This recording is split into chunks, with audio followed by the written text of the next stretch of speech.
Hey there, party people. This is a very, very short video. Just putting this out there. I've been thinking about my layout because I haven't been doing anything on my layout lately, so I've been thinking about it a lot. And the one thing that's really bothering me, well, there's a couple of things, but the one thing that's really bothering me is the fact that my kind of freight track does not have a full loop. So it goes from the harbor area, it goes around, and then it comes over to this yard, branches off. I can go over here to the factory. There's a little turn back here I can take. The kind of freight shipping area here. This is like going off like it's going somewhere. And then these two tracks here for storage, etc. So that's all it does is this just goes back and forth, and it's fine. But what I would really like is to be able to do a full loop with it. So one of the things I was thinking about was kind of tearing some stuff up. Um, maybe maybe this would go away. I'm not 100% sure. And if I continued this one out here, put a switch here, I'd basically be blocking this whole thing off though, but basically have it go and connect to my high-speed loop, which actually goes, you can see here, goes around and all the way around the layout.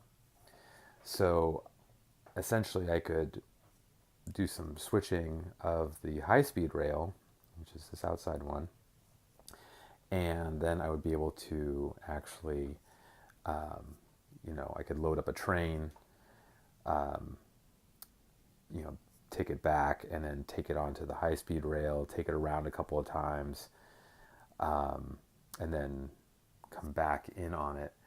I could put a little switch thing in here as well, like a switch here and a switch here, and take trains on and take trains off when they come back around. There's a lot of different options, but again, I'm doing the Hinky double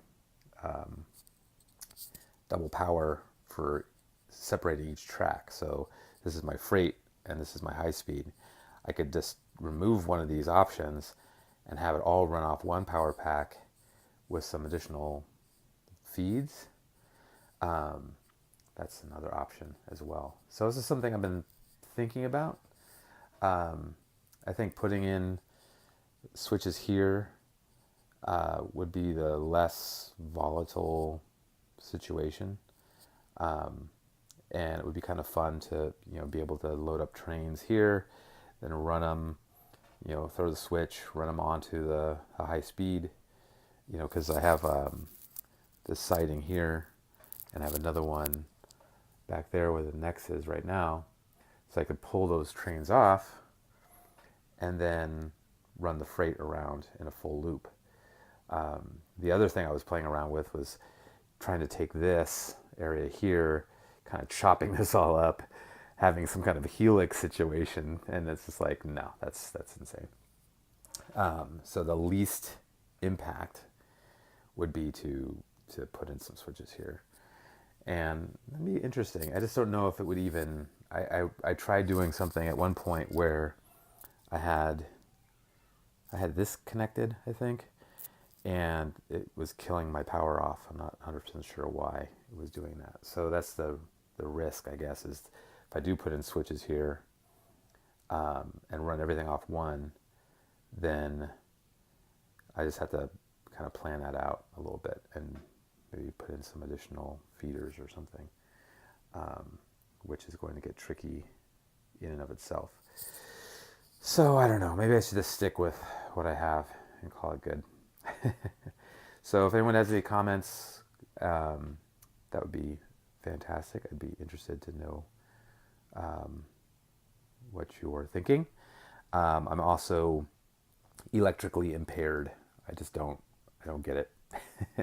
So that's why I have the additional stuff going. So at any rate, if you have some comments, that'd be fantastic. I'd love to hear what you have to think, what you guys think about it.